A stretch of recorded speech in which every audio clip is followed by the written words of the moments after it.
You did the pledge last week? That's for simple cleanup. Yeah, John, you did it. I think I doubled up on it. You did? Can you do it tonight, Sue? All right. All right, we're ready to go. Just give me the high sign. Much of it. Good. Okay, good evening, ladies and gentlemen. Thank you all for being here, and thank you at home for watching. Before we get started, we're going to have the Pledge of Allegiance to the flag. So would everybody please rise? And Councilwoman McDonough, would you lead us? I pledge allegiance to the flag of the United States of America, to the republic for which it stands, one nation, under God, indivisible, with liberty and justice for all. Please remain standing for a moment of silence to dedicate our thoughts for all of the men and women who are fighting for our country. Thank you. Thanks, Sue. Okay, once again, ladies and gentlemen, thank you for joining us for our town board meeting tonight. Today's date is Wednesday, August 22nd, 2018. For the record, all town board members are present with us this evening, as is our town clerk, Ann Spofford. All the way down to my right and all the way down to my left is Greg Fulchetti, the Carmel Town Council. And our highway superintendent, Mike Simone, is joining us. He's in the meeting room this evening also. So we have two parts of the meeting tonight. The first part is a voting meeting to consider two resolutions. The first resolution is to consider consenting to a dedication of Grand Meadow Drive and Noble Court. It's in the Baldwin Meadow subdivision as town highways. And the second resolution to consider making a permanent appointment of a full-time property compliance officer in the building department. So without further ado, we're going to move on to the voting meeting. So resolution number one, Councilman Schneider, would you read that, please?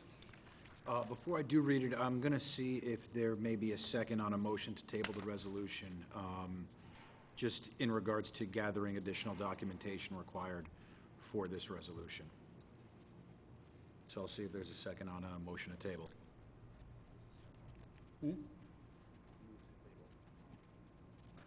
Yeah, I don't mind tabling it because from the emails that I've read that we are missing some information.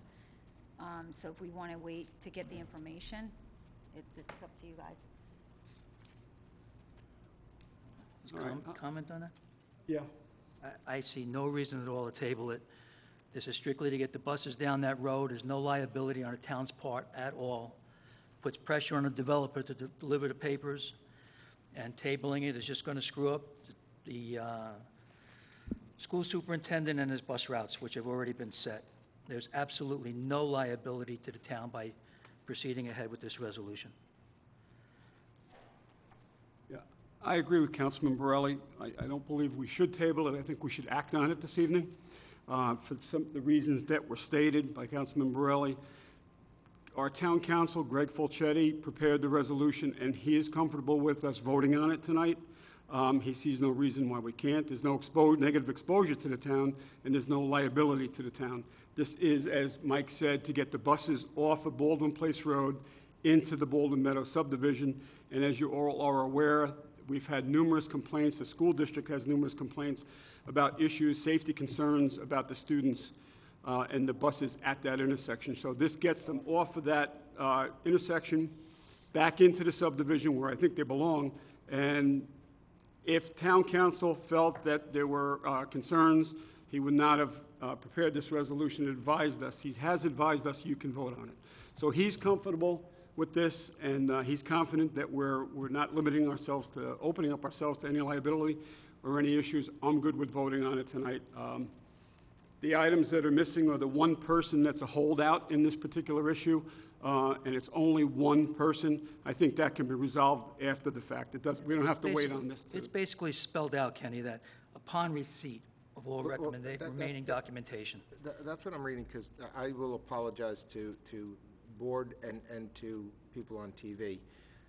I've been swamped at work. This is the first time that I'm reviewing it. I would like Greg to like, this to me looks like a conditional dedication. Is that correct? Because it does say upon receipt of all documentation required. So can you explain that Sure. to us? Can I start at the outset? Sure. Okay. What happens in the process is as the roads get tendered for dedication, developer has built them to town standards and specifications, and when the original offer or the request to dedicate comes in, then engineering and highway do their own investigation. And with respect to these particular roads, the engineering department and the Town of Carmel Highway Department have both signed off on the roads that they're acceptable for dedication, that they don't need a maintenance bond because the top course of the roads has been in place for more than a year. Okay? Telescoped in that process, and sometimes extending past that, there is a submission of documentations. The dedication of the road is actually a deeding, okay, of the property interest in the roadbed to the Town of Carmel from the owner, in this case, the developer. And there's title insurance that comes with that, and there's a review of all the described property and any easements that go with it for drainage purposes and the like. And that process has been underway on this particular set of roads, I'm going to say since April or May of 2017. Okay. Sooner. It was TV news before that. I think that when I received the initial package of actual submission of documents, that's the timeframe. Okay, and in July, there were some comments sent out. And what happens here is there's a series of conveyances from individual property owners, not just one owner, that have to be done. And this particular developer has basically tendered me one deed with proposed signatures for all of the owners who are conveying these small interests to the town, so it makes up the roadbed. I've gotten that, I've gotten the updated title report. I don't have the original documents in hand, I usually do not. Usually when you pass the resolution, then I accept the dedication and releases. The town superintendent signs the order laying out the highway, and the town signs, the board signs the documents there. So typically, it is, hey, it's ready, we're taking it, and now we can sign off on it. And that's generally where we are now. I heard yesterday that there's one particular property owner within the development that has not signed yet.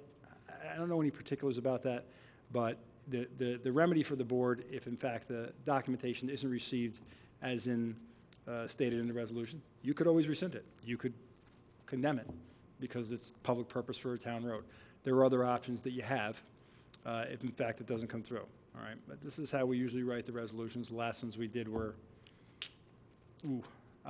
Radnor and Allen. It was Kirkwood Estates who did it. The resolution should read largely the same. And I don't remember, like, again, to me, I'm from my zoning board days, like, upon receipt, this, again, is somewhat conditional. So were the other ones conditional? And at the same time, over time, we have dedicated or take ownership of roads just over time by... There's highways by use, which is a different thing, and there's offers of Okay. dedication where somebody's saying, I own this roadbed, I'm dedicating, I'm deeding it to the town. And when we did Allen and Radnor, is it Allen? Allen. I know we changed the name. After the resolution was passed, all the town board members went in the back and signed the papers. I had you sign it right at Supervisor Schmidt's desk. That's generally how it works. What I'm telling you is if you pass it, that's fine. The roadbed will still be in title of all the other owners until that deed is tendered to the town of Carmel, to me. So the liability for the ownership of the road is not there, okay? And I'll underscore that by saying that highway and engineering have signed off on it as a town standard road in any event. But you have a motion and a second on the table, so you have to either withdraw that or vote it. Since we're I in just- discussion, Yeah, I wanted to say something after you. Go too. ahead. No, go ahead. So I'm just, because I remember when this first came about with all the concerns from the citizens, and it was basically the same discussion of, what do we need to do? We have athletics that go on right at the beginning of that road. We have elementary school, preschool that's right at the beginning of that road. And we were told at that point we didn't have all the documentation. And I had asked I guess, is this really a necessity for the school to send their bus down? Because in reality, the route's already made. The question is, at what time is it going to make it all these other stops along the way, and are they going to add this one road onto there? Do they need our authorization by law in order for them to send a bus down the road? No, what I think that the board is asking for is the town to take dedication of the road, so they would be in accordance with their policy of having the buses traverse town, state, or county roads. But this does not take dedication. This says, we'll take dedication when you get us more information. That's usually how the resolutions look. That's usually how they're written. Okay. So, I just want to say a few things. First and foremost, I am all for the school buses going up the road for the safety of them, okay? But like Mike said, we need to give the developer time. The developer, as Greg has said, since April and May of 2017 has known that we needed all these papers, okay? And we still don't have them. John, when you were talking about in here, upon receipt of all remaining documentation, I asked Greg to put that in, because originally didn't have something like that, okay? I didn't see And I that. said, Greg, I'm fine with it if it's upon you getting the rest of the information. What switched my mind, and I was actually fine with this until, I think it was yesterday, when I received an email saying that there was a holdout, okay? Because, well, Greg, like you say, we normally do this, we're waiting for the rest of the documentation to come in. We know it's gonna be, like within a week or two, and there's no problem with that. What changed my mind is that there is, from what I understand, one homeowner that is holding out. So what is the timeline for allowing him or her to hold out? Do we give them another year? Do we give them till the end of the month? There's no guarantee that they are ever going to sign off on it. And then we would need a court action So to maybe I'll be condemn the fine property. with this if we can add, within 25 days or within 20 days. If we don't get it, then it goes back, because not for nothing, the onus should not be on the town of Carmel. It's not our fault that we cannot dedicate the road. Every single one of us up here want to dedicate the road. We don't have the information. And if the or school all of doesn't it to legally do need it. us to do a dedication order for them to send a bus up there, I'm still, for 18 months, I've kind of been scratching my head on that same question. If they don't need a dedication to send a bus up there, why are they requesting the dedication to send a bus up there? They have a precedent. If they do it now, they'll do it. Everybody else will ask. I So- built roads in this town, a school bus won't go on it until the road is dedicated. If they So do it this Greg, one can- time, every developer will ask for it. Can we Well, amend I- it to say the town highway upon receipt of all remaining documentation, and just add someplace in it, whatever a fair time, I think a year is more than a fair time, but give them another 30 days, and if we don't receive it in 30 days, we can rescind it, whatever you said. You can offer it with an amendment as you see fit. There's still a motion and a second on the table, which Right. you have to do something with, either vote it or withdraw it. And then if, depending on what happens with that, it can be offered in its form, it can be offered as amended. Okay. From So a n- procedural standpoint, you have to go. So just procedurally, let me ask you something. Let's say we add the 30 days in here, okay, that we have to get whatever documentation that you need to make it, legal and abiding, whatever, within 30 days. If that doesn't happen, then what? You can rescind the resolution. You can then commence it's an not eminent dedi- domain proceeding to take the road, and then you Okay. ultimately be the owner. There's other options. What I'll tell you is I don't anticipate it, that's going to be an issue, but I Bottom line, can't is say school it's- starts in 2 weeks. I'm They can fine. get this other signature tomorrow. We don't know that. There's no liability on our part. There's no reason to penalize the kids that live on that street or the school superintendent that set up his bus route already. All this resolution does is put the pressure on a developer to come through within the next couple of days. There's no liability on our part. The concern I'd we're have not is if you penalizing do 30 days on it, let's say we had a holdout, right? It took us 7 years to even get to a place where we were going to be shovel-ready for a project on sidewalks because we had a condemned property. You have one holdout, we could be talking about years. So if we have 30 days, is the school going to change their bus schedule again because we rescinded the resolution? Well, in a couple of mean, months, I don't- if Mr. Simone doesn't go down with a snowplow, But we've been doing that already anyway. We'll know So we've already it's set not precedents dedicated. on that for maintenance. So if we just continue to do as we've been doing, as we've done since that road was built, it continues to go on until the owner still gets us the paperwork that they've been told I- they need to get us for quite some time. I think it's one on principle, like I said, I want the safety of the children, but people's got to understand, it's not the town board that's holding this up. It's the developer not being able to get the information to the town. And people need to understand that. And if it's a Take the school vote, Ken. policy, then the school can definitely change its Greg, policy at any can point. I'll take the vote. Greg, can I ask you a question on, because we have condemned roads before. Can you go through that process for an understanding? That, because I understand the concerns that if we don't get that one or how many people are not there. Again, in the past, we've taken the roads or we've condemned them. So can you go through that point? So, because Councilwoman McDonough said that you could put a time limit on that. Jonathan's saying, what is a time limit? The idea sounds okay to me with a time limit, but then what's the next procedure to condemn the road and just take it? So not our problem. there's the model you're talking about, and I'll try to do it as briefly as I can. I don't know that we've ever condemned a road, but you Oh, could, okay. you could take anything by eminent domain that is for a public I purpose. thought we did. So a town road would fall under that, in my view. And my thought on that is, in the event that you weren't able to get the final submissions here, you are going to have conveyances from 95% of whoever the conveyors are, and you could commence an eminent domain proceeding for the remaining interest, which is a relatively small interest. And that process, you usually can have vesting of title to the property within a couple months. It doesn't take years. Dealing with what the valuations of taking is, if the condemnee, if the respondent thinks that they've lost property that has a value, that can take years. But in terms of the vesting for the public purpose, you can get an order immediately vesting it within a month or two, if it's truly for a public purpose. So I don't think you would condemn the entire roadbed, because you're going to get voluntary conveyances from everything that's been submitted to me for virtually all of them. So then, because it sounds like we have a fraction here, let's find a solution to get this, to get this through. Or am I overcomplicating and overthinking this? I think you are, John. I think No, we're no, all no, subject to. I guess my question is like, so say, and again, I'm just gonna throw out an example.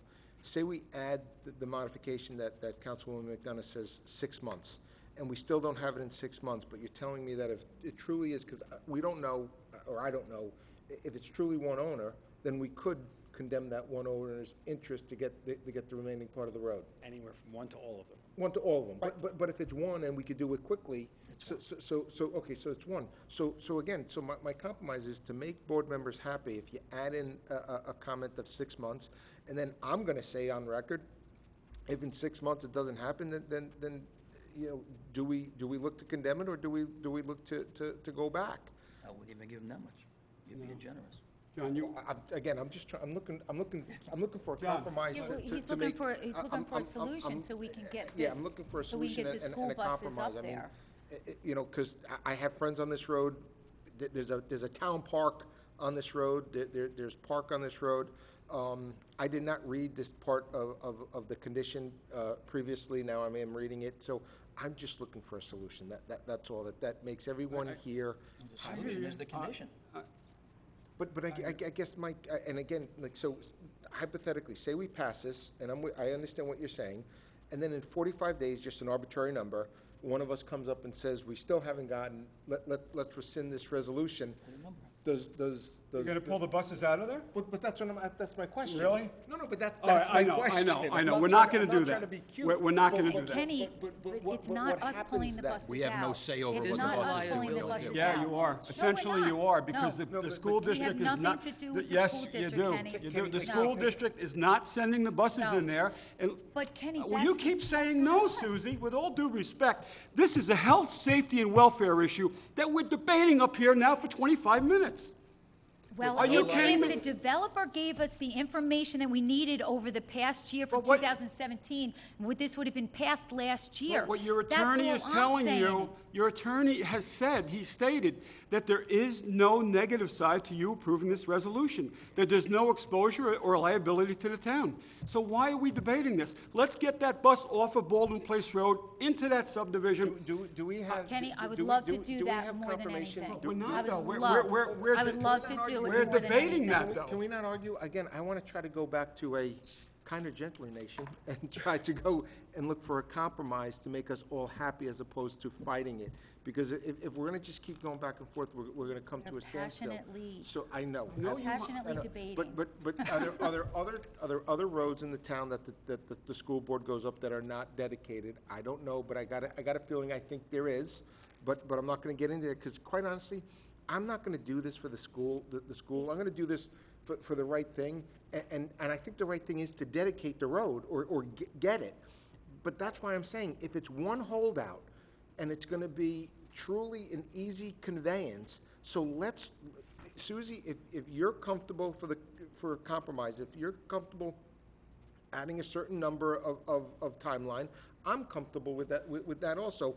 But then we go down another avenue. Well, to me, that would give, like Mike said, let's put pressure on the developer. To me, that would put a lot of pressure on the developer.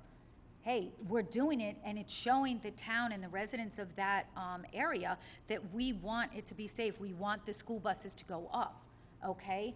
And now put the blame to where the blame really should be, and that's the developer. Or the onus, not Or the the, or blame. the onus on that Clarification. one person, on that one Clarification person. for the record, this isn't the owner's fault right now. This was purchased from the original developer, which did not do the takings correctly when he sold the lots. This developer was a local resident, inherited it when he purchased it, and trust me, he's doing his due diligence to get it resolved. Yeah, So- so so, I Susie, have no problem. Is there a number that you like? I said 6 months. Is there a number that you like, so? 3 months, 6 months, whatever would be fine with me. 6 I months. I just don't want it to be ended, because I want, We had in 6 I want us town to do what's right and to get all the information needed Yeah. in order to properly Well, do we it. can't do that until, because there's a motion and a second to table. Oh, no, I know, but we're still discussing it. Okay, so, but in order So to we amend, can- yeah. No, we can amend it, we Okay, can all close right. that, but I just So, wanted to make sure everybody On a had hypothetical a- question, then, we put had it a out for thing. 6 months.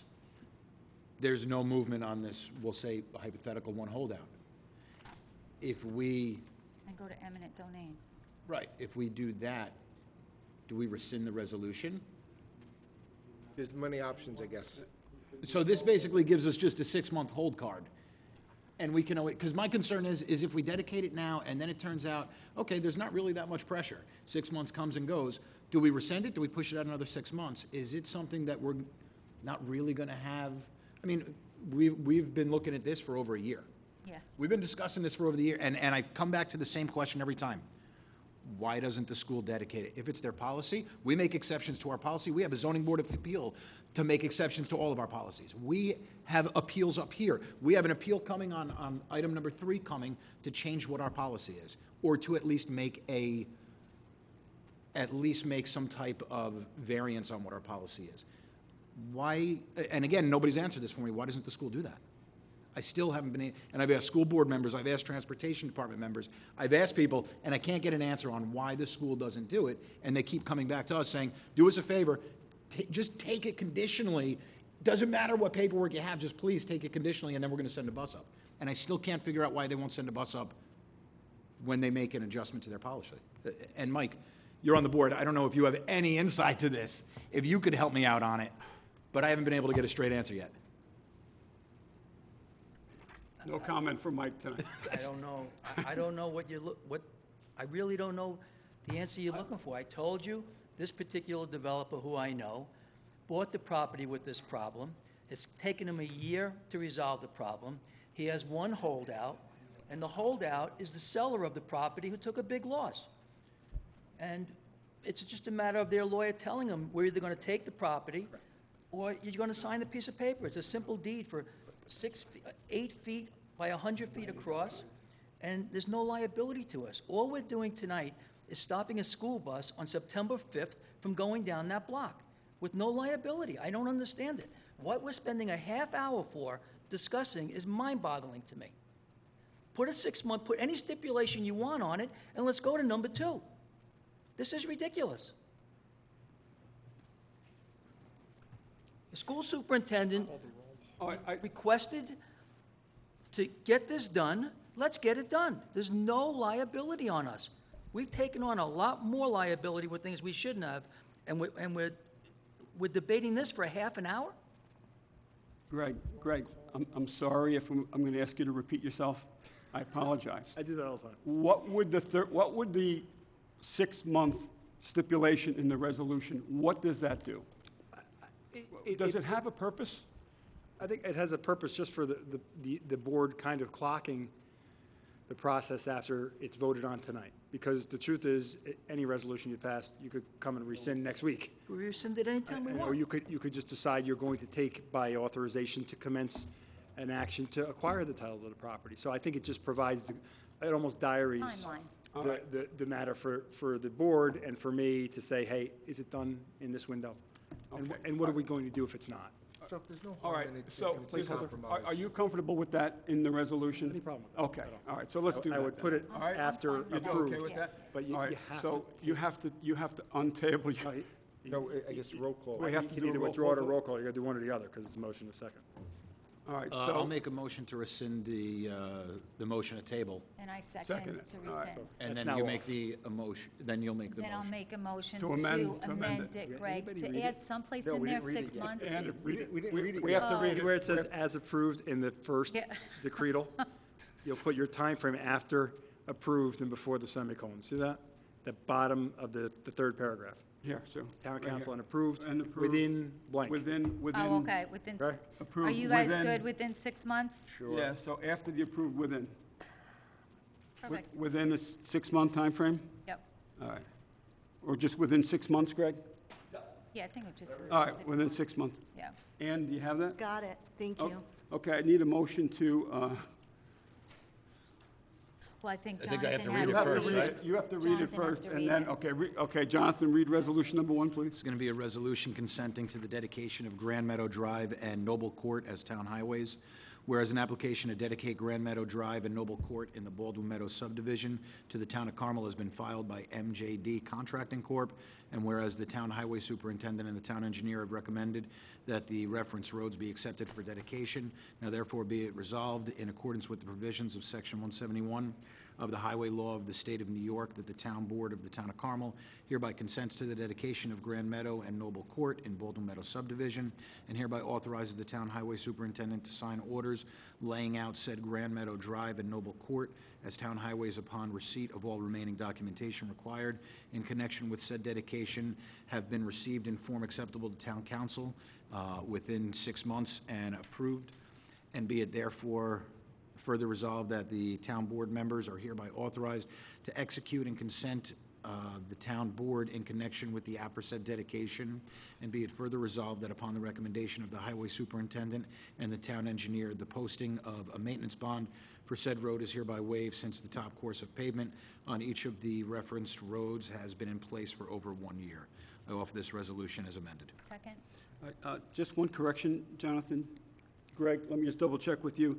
Didn't you want the within 6 months after the approved? After council and approved within 6 months? I thought that would be the appropriate place for it. Just amend that, Jonathan, to approved within 6 months. So after the approved 6 months and approved. So just read like town council and approved within 6 months. How about I put it after received? It has been received within 6 months in form acceptable to town council and approved. Good? Okay, all right. All right.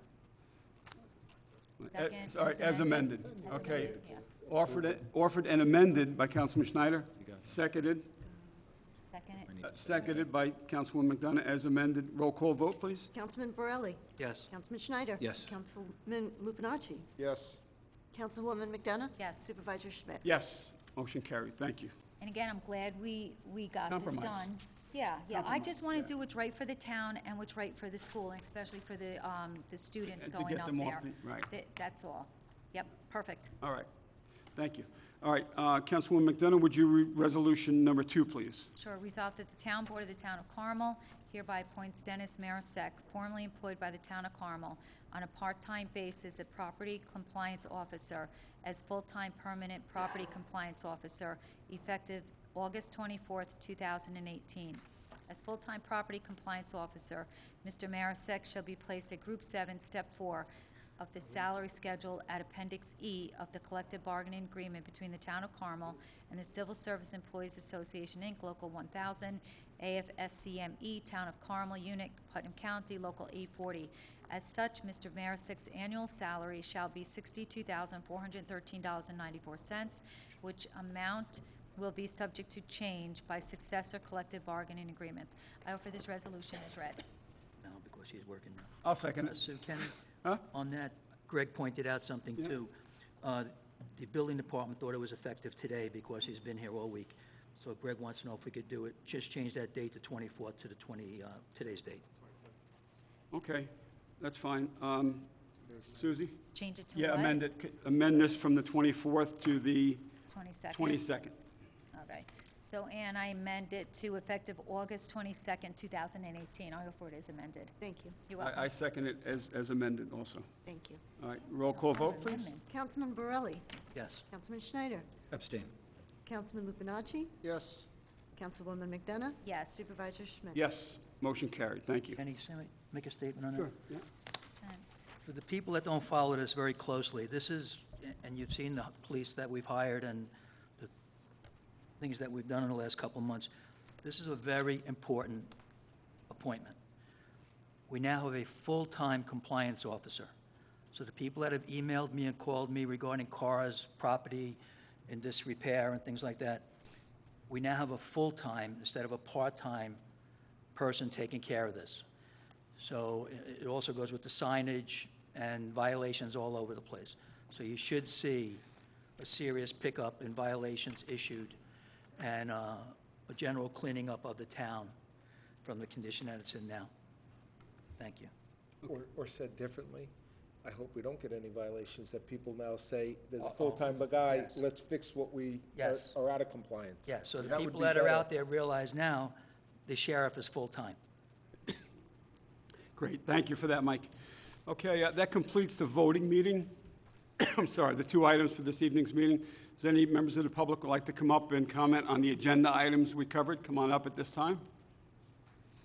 Okay, there being none, I need a motion to close the voting meeting. So moved. Second. So moved by Councilwoman McDonough, seconded by Councilman Lupinacci. All those in favor? Aye. Aye. I need a motion to open the work session. So moved. So moved by Councilwoman McDonough, Seconded. seconded by Councilman Schneider. All those in favor? Aye. Aye. Okay, the work session is now open. The first item is review of town board minutes of July 18th, August 1st, 8th, and 15th of 2018. Is there any comments, questions, concerns on the minutes that I just read off? No. Okay, there being none, first item on the agenda, Councilwoman Susie McDonough. This is to consider, it's really the whole board. I was but- going to but- say, but it's Su- really the it's entire board. the entire not- board. It's not just So, me. but Susie's just going to speak for a minute on this. Consider requests for qualifications for consulting firms for the review and preparation of the Town of Carmel Comprehensive Master Plan and revisions to the Town of Carmel Town Code. So Susie, you just want to mention that while we're going out and Yeah, who we're yeah, going to be as- soliciting for this? As most of the residents know, we've been meeting for well over a year, and then more recently, we put together I'm going to say a committee to do a 50-year plan for the town of Carmel. And we're at the point now, after having several meetings with a whole group and wonderful suggestions throughout the community, believe we're at a point now where we need to bring the professional help in. And what the board is thinking of is, we definitely need help, outside help, because it's too large of a job to do the revisions to our to our code. Okay, we're going to be looking at our entire code book. So we do need help on that, and we also need help on our planning, rezoning, and that's where the RFQs are going to be coming in. Now, what I was thinking of, and all of the members up here will talk about the qualifications, I guess, the specifications we'll give to the engineering and Rob, Rich, and John. As to, I was hoping possibly doing like a three-prong thing, doing one, making one RFQ just for the codes, making one RFQ for the zoning or the master plan, and then do a combination of the zoning and the codes, because if there's a big company out there that can combine it, we may be able to save money on it. And I believe we have money set aside We do. to start at, what, 125? 125. $125,000. In this year's budget. In this year's budget, yeah. So we're ready to move forward, which is really exciting. It's going to be a lot of work, and we're still going to continue to have our meetings with the committee. But right now, we're ready to move to the next step for the future of the town of Carmel. Okay, good, That's Susie. pretty much it Yeah, in a nutshell. Yeah, just to add one little thing. So these are requests for qualifications, not requests for proposals. So first, the request for qualifications based on the scope of services that we're going We're to, gonna put we'll together. define that. Yep. And Pat Cleary will be involved in that as our planner. Yep. And also, I would say Joe Charbonneau, and maybe even to a certain extent Greg. Yep. To do the framework for that as far as what Yeah. we're looking for, what type of firm we're looking for, based on our demographics and things like that. Yeah. So once the RFQs come back, we'll review the RFQs. Our consultants will help in that review. And then at some point subsequent to that is when we'll go out for proposals. Yeah. or bids. In this case, it might be bids because, well, Greg, would it be bids or proposals? Professional services. Okay. So it'd be proposals, yeah. All right. Yeah. All right. Greg, just a quick question. Sorry to put you on the spot, but again, Doing that a lot tonight. how long should that take with our consultants to put together some type of scope of services that we're going to be looking for to go out for RFQs? And what's the time frame for that? What I would say is that probably within 30, 45 days, the board should be reviewing on an agenda topic the RFQ itself. Okay, and then if you approve it in its form and what you're looking for, and then you can ask for the professional service firms to submit their qualifications, and then that tracks a normal meeting schedule. When you get them in, you put them on a work session, and then you do whatever you want to do, and then you can authorize the proposals. I mean, obviously, this is a 2019 matter that you're going to, when you get to actually considering and accepting the proposals. We're already almost to September. But I would say that you could be in the position to consider awarding the proposals in the first quarter of next year without. All right, good. That's about Yeah. right? Yep. Proposals after the qualifications and. I'm talking about the proposals. Yeah. Consider the proposals for who you would That's right, hope want to speed it up retain to do speed it the up a little work. bit. Okay, to develop the plan and do your, your code overhaul and the like. Okay. Perfect, thank All right, you. good. All right, so this is encouraging because it's continuing to move forward. Yeah, It's continuing, it's going to evolve, and good things are going to come from this. yep, So, all right, thanks, Susie. All right, you good? good, All right. thank you. Okay, yep, you're welcome. Thank you. Next item on the agenda, Councilman Schneider, consider year-end 2017 LoSAP and annual reports for Carmel Fire Protection Districts 1 and 2. And I'm just standing in for Mary Ann tonight for this. This is the Length of Service Awards program that we have in place for our fire protection districts. We're currently looking at funding levels of $260,000 to the Fire Protection District Number 1 and $275,000 to Fire Protection District Number 2. Those are both above what the calculated contributions are. But the reason that we want to overfund is because we're currently in a low funding ratio. We're only at 81% funding for Fire District 1 and 88% for Fire District 2. We've been working on increasing that through excess contributions annually. On Fire District 1, we were at 75% funding with the same report from last year, and we're up to 81% funding on it this year. Fire District 2, we were at 81% funding last year. We're at 88% funding this year. So with these excess contributions, which are actually well above what our recommended contributions were calculated at, we should be right on track to be at least tracking 90% in there. But we will continue over the next few years. I think we have to continue to budget excess contributions to try to get the funding ratios back to a level of 100%. So that our liabilities are covered for all of our volunteers. Again, this is something that's awarded to the service members that we have as our first responders in our fire protection district. When you serve a certain amount of time and qualify through training or responding to a certain amount of calls, this is almost like a personal pension that you get. So it's not only going out to volunteer and do the best thing that you can for your neighbors, you also help to get a little pension, and the governor even signed into law a few years ago that this money through LoSAP that you receive when you get up in age isn't taxable at New York State. So there's a lot of different benefits to serving. Not only do you get a good feeling about serving your neighbors and helping those around you, but it also pays you a little bit here. So it's something that we do need to have in place that we elected, and we have to continue to fund. And since we switched our companies from RBS to our new fiduciary, we've seen a good increase in our funding ratios over the past few years with them. So they continue to do good performing. They continue to communicate well with Mary Ann and myself. And I think right now we just continue on the right track, fund as much as we can as we've done with our budgets for the past few years. And they have the list of all of the participants in here? No, right? No, Just the ones that may have changed, either being non-vested. Right, no, just the ones that change. As far as ones that are Okay. verified, that usually goes through each department.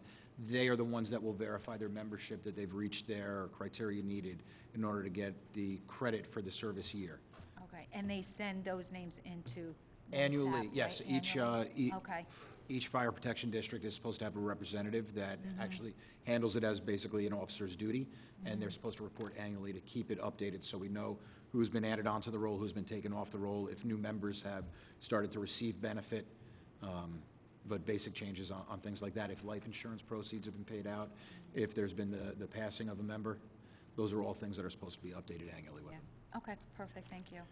Jonathan, if I may, I'd like to recognize the members of the volunteer fire department that are serving our country at this time. Members of the fire department that are on military leave, I'd like to acknowledge them and thank them for their service to our country. Brian Bennett, Daniel Fiorio Jr., Christopher Roberto, Christopher Schrell, and Jack Zhang. Thank you for your ongoing service to the United States of America. Thank you so much. Thanks, Jonathan. Absolutely, thank you. Okay. All right, any further, did I get them all, Sue? Yeah, I did, yeah, all of them. Yeah, I said them all. Perfect. Starting right. Good. I didn't see any others on there. Yeah, no, Okay. perfect. All right. Any further comment or questions on this item? No? All right. Thank you, Jonathan, for covering this for the comptroller. Okay, next item on the agenda, Kristen McConnell, Executive Director of the Prevention Council of Putnam County. This is to consider request for permanent waiver of fire inspection fee. This is Inspiring Carmel Incorporated at 67 Glenada Avenue in Carmel, New York. So I have a letter here from Kristen McConnell, if I may, I'd like to read it. This is property of Inspiring Carmel at 67 Glenada Avenue. It's actually located in the Sage Building on Main Street in Hamlet. Dear Supervisor Schmidt, we are respectfully requesting a permanent waiver for the $100 fire inspection fee. The Prevention Council of Putnam is a 501c3 not-for-profit organization, and kindly, any help and consideration you can give us would be greatly appreciated. If you have any questions or require additional information, you can please contact us at 225-4646. So we've had some discussion on this. Some of the board members have actually reached out to me, and we've had discussions with respect to this request. And, you know, certainly I totally understand and would agree that for our not-for-profits organizations in the community, perhaps this is something that we may be able to consider. But I'd like the board to weigh in on this with respect to what their thoughts are. I have mine, so if the board would like to weigh in on this, I'd appreciate it. Ken, I stood at that podium for years asking the board why they're waiving fees, that $25 fee, $10 fee, $50, $100, $200 fee. This is a dangerous fee to waive, and there's a lot of 501c3s, all right? I have no, I'll find a benefactor for this fee, okay? Somebody will pay it tomorrow, Got my check ready to give to Michael. okay? I recognize the name of some of the board members here, and I'm quite sure the fee can be covered. But to waive, especially to say permanent waiver of a fire and safety inspection fee, I think it's going to put the town in a bit of a liability. God forbid something happens there. And plus, in the building it's in, it's a very well-known name, and it's not a lot of money, and the fee will be covered. So I don't want to start a precedent like that. I really don't. Very dangerous. I think no matter what, fee or no fee, the inspection needs to take place Oh, for safety. I absolutely. mean, there's Yeah. no doubt about that. I would be inclined to say if you're not-for-profit, if you're recognized as a civic organization through the IRS, not-for-profit through the IRS, how many do we have? Maybe we have 24 in town. I'll say 3 dozen. We'll go 4 dozen. We're talking about maybe $5,000 a year on our budget of over 40 when we're looking at all special districts. 40. If we're talking about a very small amount, I'd be okay, but again, I'd rather see it where we change the code and say that our fee, I guess it would be our fee schedule, that the fee wouldn't apply to not-for-profits and civic organizations. Because Knights of Columbus isn't a not-for-profit, but they're a civic organization. You have a lot of different organizations that own buildings in town that might not specifically be a not-for-profit, but they still do a lot of good service in town. I'd like to see those civic organizations included as well. But my thought is that if you can prove that the IRS accepted you on that, and we waive sound amplification permits, we waive park fees, we waive a lot of things. I'd rather just see it blanket across the board, because I don't think that we've done this previously. And I agree, Mike, anything for a permanent waiver, that's always scary to me. But if we make it in our fee schedule where not-for-profits and civic organizazations aren't subject to it, we still have to do the inspection. No matter what, the inspection has to Absolutely. take place. I did speak with Joe, and he was saying that if we were to consider, reducing the fee for not-for-profits or waiving the fee for not-for-profits, that they need to understand, and again, this is a code change, because a lot of the not-for-profits are in a building, like the Sage Building, where there's multiple offices in there, not just not-for-profit. And what Joe's afraid of is that they'll think that the entire building, say there's an insurance building, an insurance office in there, a hairdresser, and then a not-for-profit, that the building is waived. So he says, if we do any of this, that we really need to make sure, when we change the code, that it is, I'm gonna say space restricted, I guess would be the right thing, I don't know. So they understand that it's just for a specific space while that not-for-profit is in there. Once that not-for-profit leaves, it would revert back to a thing. So there's a lot in it. It's not just saying just to waive it or don't waive it.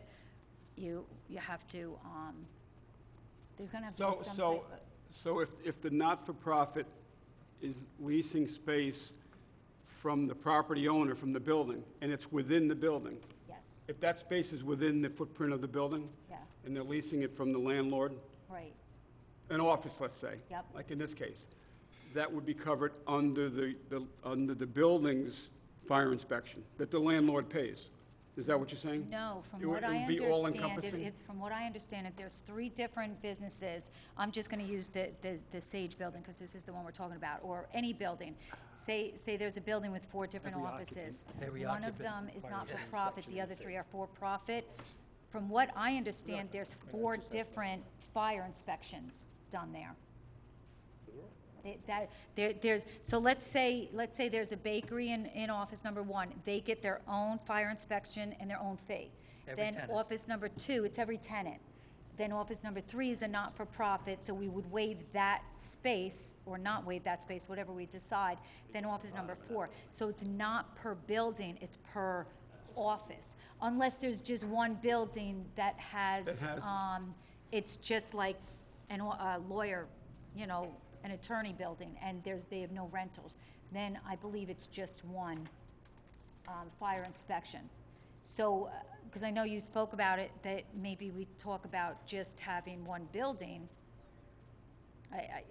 There's a whole bunch of different options that we can go on. Yeah, I know the building, Used for the purposes of fire, you have to let the building department do it pursuant to what the code requires. Right. Yeah, There can be multiple occupants in the building, we all have one access, one egress, and all stuff that's. yep, Get tricky on these things is where, there's a egress and access from the street, and there's access from can't- below the street, and they have to do it that way. So there's a standard that they dictate as to why an inspection is required in a given space.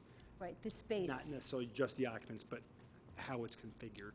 Okay, And that's what dictates whether or not I need 1 or 2 or 3 or 4 on a given building. yep. Yeah, Greg, his concern was like if we waived it for like one occupant or one tenant, that he was, some people may take advantage of it. Mm-hmm. No, you waived it. But we actually may have only waived it just for one just tenant. for one tenant. yeah. So, I mean, it's something we can talk about with the code. That would Or you can use Mike's You said it, suggestion. they're Would require- they're state required, and you set the number in the fee schedule. So it's going to fall outside the code overhaul that you're considering, I think. State dictated? Or just New go York with State fire what you... inspections. I It'll was be gonna say, paid the tomorrow. easiest, The the easiest easiest may thing be is- what these is two what these two suggested. said. And John's got his ready. I actually bought the fire inspector 2 checks today. It's for every occupant. To permanently waive a fire inspection fee is very dangerous precedent. But I understand the charity. Okay. All right. So we're just going to, We're going to amend our fee schedule, is that right? You set it every year, so you can We address set it it every year. on, you can address it on the fee schedule for going We forward. said it. Right, but we could do it in a resolution amending our fee schedule, and that basically circumvents this work session item, and basically, we can set it where it's dated applicants from this point forward. Fee is this. I think we could do that no matter what, right, Greg? We could do that right, You can amend the fee schedule during the course of the year at your leisure. We usually just establish it for the calendar year at the organizational meeting, but things do change or get added on or deleted during the course of the year. So if you want to do it that way and the board takes a vote on it, then that's fine. okay. Yeah, because Jonathan, what did you want, what did you want to amend the fee schedule to reflect? I think it should just say that I guess, Greg, with the fee schedule, would it be basically an asterisk that says 501c3s and civic organizations are waived of this, but not waived of the requirement for an inspection? Because no matter what, the inspection should go, Has we to don't have to happen, change yeah. anything with the code. Actions required under law. I was The gonna say, you can't Fee waive the schedule is inspection, yeah. only what the town charges for its services in conducting the Okay. inspection. So we've done that many times when you either added something or you've revised something during the course of the year. Okay. A line item So you can add for a another particular line service, in the fee schedule. that the price changes, the cost changes one way or the other. Or it's, last time you did it with senior housing, when you imposed a higher fee for senior housing rec fees. And you imposed it after the updated senior housing study, and what you did is left it at the old number for applicants or owners who had approvals dating back to a certain time, and all approvals after a certain time had the increased fee as recommended by your consultant. And we just did that one fee schedule amendment by a resolution in, October that year. So that's how you can do it. Okay. If you have the vote. So that would really be my suggestion then to, I guess, address this at least in an annual basis, would be through the fee schedule, and all the other requirements are still there. But I'd be in favor of making the amendment to the fee schedule to reflect that not-for-profits and civic organizations are waived of that fee. I would support that too, John. Okay. I'd be okay with that. So you think maybe we could put that one on for next week then, and then we have it across the board? No meeting. Or you want to? No meeting next That's right. 3 weeks out? The 5th. I can September. draft a resolution, and the board can consider it. Okay. That's what I'll do if you direct me to do it. I mean, if everyone's in agreement, it just seems, No, I'm in agreement to it, to a certain, yeah, I am. I just think we have to dwell into the not-for-profits and the civic associations, because now. Yeah, I'd like to know how many Because there now, are out are there. we gonna ask Joe, all right, now you have to make sure you give us a 501(c)(3). Is it gonna be more time consuming on the employees now? my or- thought is on that.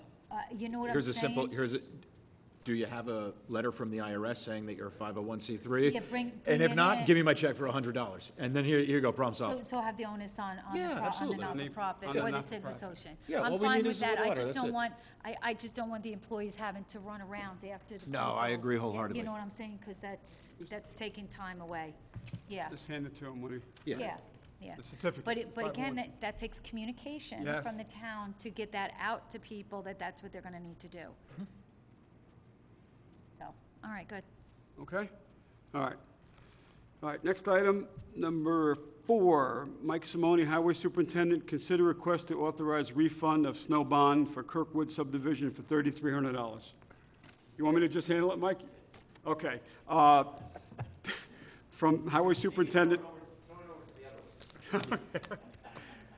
This is regarding the Esposito snow bond.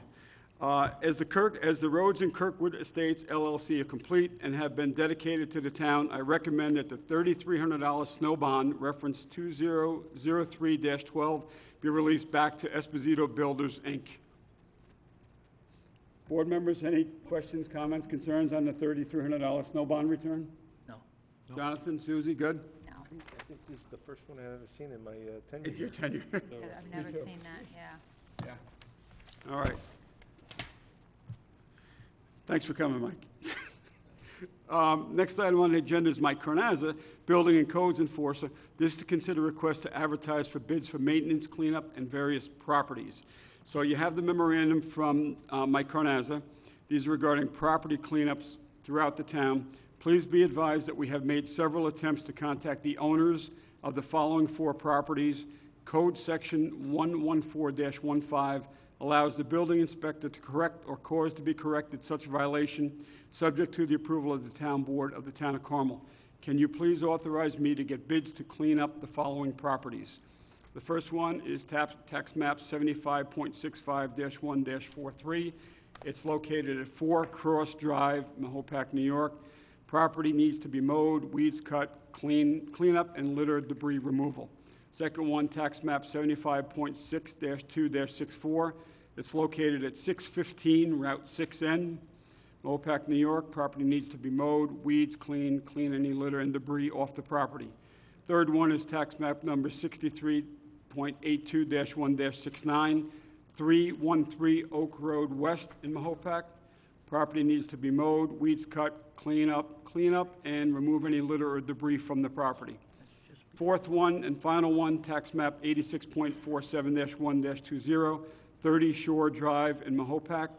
Property needs to be mowed, weeds cut, clean any litter or debris from the property. So these are properties, these are, if you will, zombie homes that have been abandoned, and the homes are sitting idle with no one residing in the homes. These properties have gotten out of control with respect to the condition and the appearance of the property, so the town, under the property compliance law, can go ahead and authorize the cleanup of the properties and to keep them from, being a blight in the community.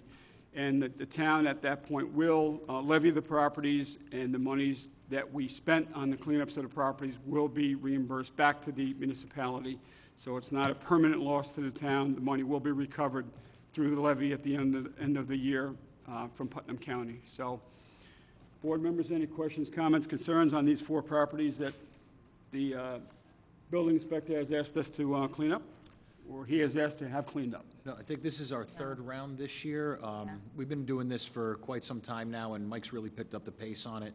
We changed our code a couple years back for the property maintenance, and it seems like now we're starting to get a lot more tips coming in from neighbors, so it's working. If you have a property in your neighborhood that needs to be addressed, let any one of the board members know, let the building department know, and we'll do what we need to in regards to communicating with the owners, trying to get it remedied, and if that doesn't work, we have this as our remedy in the end. So, Yeah, thanks for mentioning that, Jonathan. This isn't the first, the building inspector has been making attempts, as Jonathan stated, through either the former property owner or maybe the financing company, the bank, if you will, to get these properties cleaned up. And in some cases, we just have no luck, and we're not able to contact anyone, or no one is willing to take responsibility for the properties. So the next step is this, in getting them cleaned up. So, that's why we're taking this action tonight. So thank you for that input, John. All right, any other questions, comments on this? Okay, there being none, we're going to move on to the last item on the work session agenda for tonight. Rich Franzetti, PE Town Engineer, consider request to authorize payment for repairs to various town water districts. The districts are Carmel Water District number 2, 9, and 12. Rich? Good evening. As Kenny mentioned, this is for request repayment for repairs. These are invoices that are over the Town of Carmel's procurement policy threshold. Carmel Water District 12, well pump number 2. On July 16th, Infomark, the operators of Carmel Water District 12, notified the department that the well pump number 2 had failed. It was determined that the well pump burnt out due to lightning. Infomark contacted B&J Plumbing to pull the burnt-out well and replace. The invoice from B&J was $6,358. The board should note that this repair has been reimbursed already by insurance. Carmel Water District 9, well number 2, Locust Hill Station. On July 19th, B&J, the operators for Carmel Water District 9, notified the engineering department that well pump number 2 had failed. It was determined that the well pump had burnt out due to lightning. Attached is an invoice for $13,416.28 for B&J to perform the repair. This repair has been reimbursed by insurance. Water District 2, leak at 12 Seminary Hill Road on July 26th. Infomark, the operators of Carmel Water District 2, notified the department of a water leak at 12 Seminary Hill Road. It was determined that the service line was leaking in the middle of the road. Attached is an invoice for $5,419 for Cook Excavating to perform the repair, which included molding the new line under Seminary Hill Road and asphalt restoration. And Cornwall Water District 2 leak at Kyle Court. On August 1st, 2018, Infomark, the operators of Cornwall Water District 2, notified the engineering department of water leaks on Kyle Court. It was determined that 2 service lines at that location were leaking. An invoice is attached for $11,441.86 for Cook Excavating to perform the repair, which included saw cutting the road, installation of sleeves in the roadway, replacement of 2 service lines, and blacktop restoration. The Controller's Office has been notified of this expenditure, and there are sufficient funds in the budget for this work.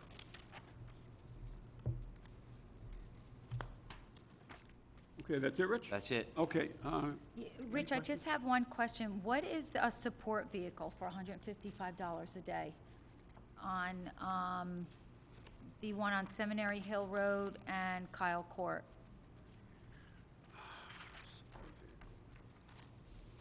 Like, is that just like a truck that's there in case they need to go get something?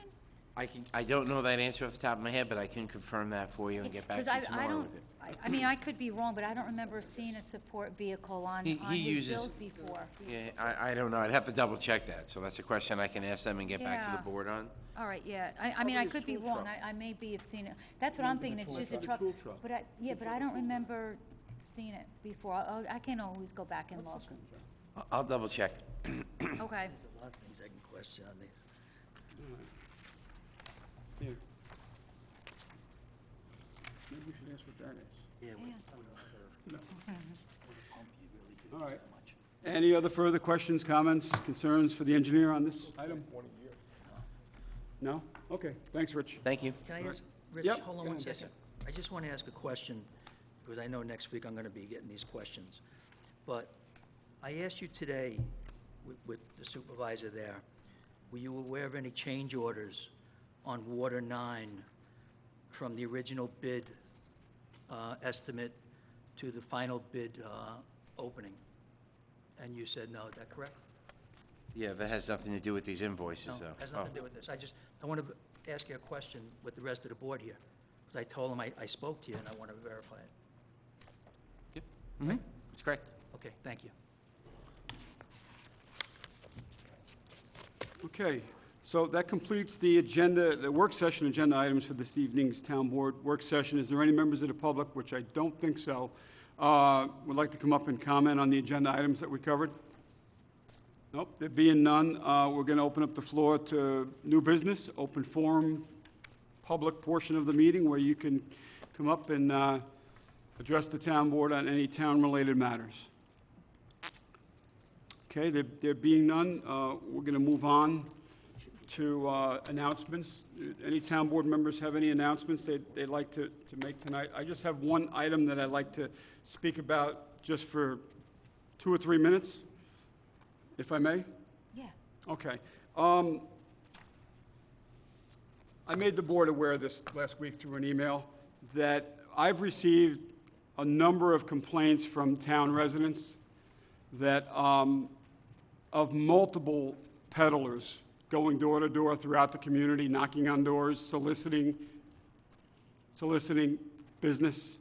The residents are genuinely concerned about that. They have a concern that there appears to be way too many of these door-to-door peddlers going throughout the community. And it seems that they're even going door-to-door during darkness, during non-lighttime hours. So in other words, after the sun goes down, they're still knocking on doors.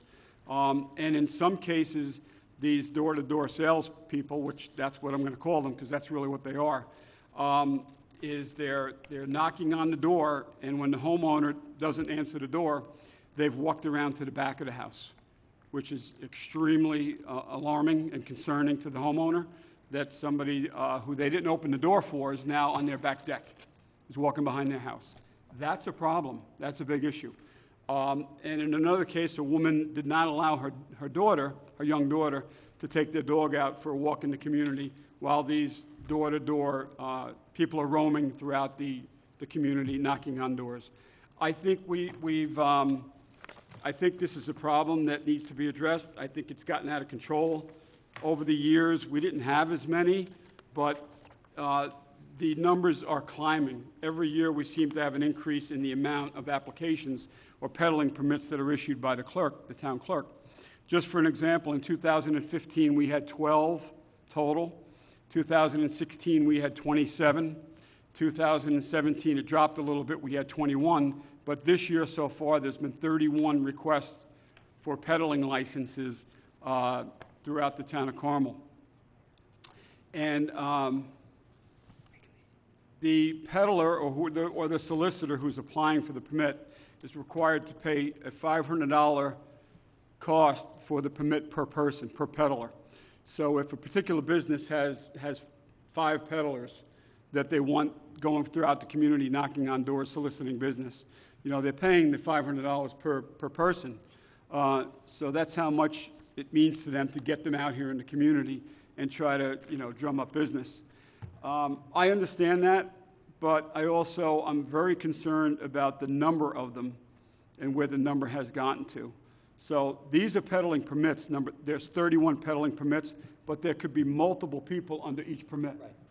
And what they're doing is the solicitor will drop maybe 8 or 10 of his solicitors off in a particular neighborhood and say, go door to door, hit this neighborhood tonight, then they may move to another neighborhood the following night, and they'll continue to do that. But it's just not one business that they're promoting or they're trying to sell their product or their business at. It's multiple. So it's not just one, it's many. And many folks they've had it with this. The calls that I've gotten are that, they're concerned about it, and it's just not good. And my recommendation, now the board can weigh in on this, my recommendation is that we should not allow this practice to continue. In fact, the town of Southeast, I did make some phone calls, and Ann Spofford helped with that. The town of Southeast doesn't allow peddling door-to-door, soliciting door-to-door. Am I right, Greg? To the best of, Yeah. to the best of my knowledge, it's not allowed. Yeah, the town of Southeast, it's prohibited in Southeast. I have their code right here. I pulled that up, and they do prohibit it, and for those reasons. So peddling and soliciting is prohibited, except where it may otherwise be permitted by general and specific law. It shall be unlawful for any person, corporation, partnership, company, unincorporated association, agent or principal thereof, or any other entity to engage or act as a peddler, vendor, solicitor, or commercial traveler as herein defined within the jurisdiction boundaries of the town of Southeast. This is something that I'd like to see the board enact in our code. It's very similar to this, the language that I just read off, because I think that'll cover it. I spoke to council about this, and I'll just wrap this up real quick, Sue. Oh, no, that's okay. I just had a comment after. I spoke to council about this, and what council did advise me is you may want to propose a repeal of Article 11, Chapter 111 of the Town Code, which is entitled Peddling and Soliciting. You can repeal the Article 1 by town law. You may also want to amend Article 2 to exclude canvassing and soliciting on private property and limit it to public areas. You can set a public hearing date by resolution at the next meeting if you'd like. Probably will be by the end of September or before if you desire. So that was Greg's input into this. I wanted you to understand that the town of Southeast prohibits it. And I really, honestly, truly, I believe that it's gotten to the point in the town of Carmel that we need to do something about this. I know it's going to be a little bit of a revenue hit because, there is some revenue that's generated by issuing these permits, but I think the concerns that have been raised by the public outweigh that number by quite a bit, whatever we bring in revenue. So my recommendation is to... I agree with you. Does that cover politicians knocking door to door? Yeah. They're selling something. They're selling something, all right, yeah. Yeah, I Kenny, think... I like that, but I was just looking at your list. Yeah. Does that include like an ice cream truck? Because Oh. I like ice cream trucks. No. Thank you Unless for they drive mentioning. onto your front lawn. Thank you for mentioning that, Susie. Place of In public fact, assembly is totally different. Okay. This is for private property. Private So, property. to Susie's point, ice cream trucks, vendors would still be permitted. Mr. Softy's safe. You're good. Mr. The Softy is safe? Okay. Okay. Yeah, because You don't want them I on the was just private property. concerned or Yeah. with the language in cul-de-sac or here, on the town, it whatever. pretty much said, or Park. commercial Bob? traveler. Yes, yeah. Really? Yeah, yeah. Yeah, Really, okay, what alright. needs to be, we need to address and Oh, I be agree. under control is the trespassing on people's property. Right. Certainly, walking behind the house when you don't get an answer at the front door, we can't have that. That's so We- wrong, We can't have that. I'm not saying all of them are doing that, yeah. but You guys get permits for that. it's 500 per solicitor. First, so the company said it's 5 people out there that are paying. 2,500, yeah, Yeah, yeah. So it's per person. So they're paying that, but, yeah. And I think this is particularly concerning to senior citizens or, yeah, or. or kids or young children, if Yeah. there's young children at home. Yeah, It's, single women, oh, I didn't want to mention that. I know what they are. But I don't, I didn't want to mention. Control, Siding, contractor, Petroleum meat sales, products, meat sales, energy. roofing, Energy. siding. Solar. Energy, pest control. The most recent one was pest control. Driveway sealing, there's a lot. alarms. Tick treatment for your woods, There's a there's lot a of million. I had, for example, I had 3 separate solicitors knock on my door within an hour and a half, period. Within an hour and a half, they all showed up, So are you a Jehovah's Witness now? No, I'm not a Jehovah's Witness, no, but I felt actually- like one. I I felt like that, yeah. I actually had that in my door today. same. Yeah. Okay, good. So, yeah, if there's only 31 permits that are out there and we have this many complaints, I'd say as a ratio goes, it's not worth keeping the permits out there. It's, again, a small revenue generator. and It's I'd very be- small. I'd be fine for it. And I second what Councilman Borelli said, include politicians on it. I'm tired of seeing them. It's the only person who comes walking up my door is a politician. I know, Did but John, Jehovah's Witnesses won't walk up my driveway, but politicians will. you okay with this language? Yeah, yeah. Greg, can we, can we, can I look at that again? yeah. though? Just, I don't want to, can you send, not right now, I'll make a oh, copy yeah, of I'll it. send it to you. Annually. I believe it's an annual permit. Annual. Yeah, yeah. All right, so if you want to do a story on that next week, you're welcome to it, Bob. All right, because the Ice cream trucks are the safe. residents would be very pleased to hear this. All right. So Can- Susie, Kenny- Susie covered vaping a couple of weeks ago, You covered and I covered this. pedaling. Yep, yeah, get that, yeah. Which one? perfect. No, I just want a copy of that, so we can see. I'll get it to you. just email it to us, right? Yeah. I'll email it. It's gonna be a Yeah, Kenny, just real quick, I just email it want to say I'm so glad that we came to an agreement for the dedication of the roads for the safety of the children. And hopefully we'll be able to get the documentation so everything will go smooth. Yeah, no, Yeah, thank you. I Yeah, I'm think glad I'm Yeah. glad we reached a compromise. Yep, good. And you had valid points, so, So did you. We all do. all right. Sorry. You got to deal with him later. I'll deal with him later, yeah. All right, does anybody else have you have anything? John? Susie? Enjoy the remainder of summer. Yeah, and Stay we're safe not on Labor meeting Day. again Yeah. until September 5th. it. Yeah, September 5th, because next Wednesday is the 5th Wednesday of the month. We're not meeting, so we're not back here till Wednesday, September 5th. I thought we Yep. meet on the 5th Wednesday. Thought we had an agenda. I thought we I don't think amended the there's- resolution saying we weren't Yeah, gonna we do the weren't. 6 PMs anymore, or Yeah. the 5th Or the meetings. 5th meeting. or- Unless we had an agenda. Unless we had unless we had an agenda. Had an agenda, Yeah, I don't think we, yeah. No comment. okay. All right. We have executive session, so I need a motion to go in, What do we have executive session for? This is personnel. personnel, contractual. I think this, Mike, this is an update on what, the action that you and I took, or the individual we spoke to this past week. I think we're just going to update the board on that. I also had an item on contractual I wanted to discuss. Shouldn't take long. Perfect. All right, so who made the motion? If I feel comfortable, it You should be an made the executive motion. session, I'll stay there, but if I feel it should be in public, I'm not gonna stay there. Okay, all right. Thanks, Mike.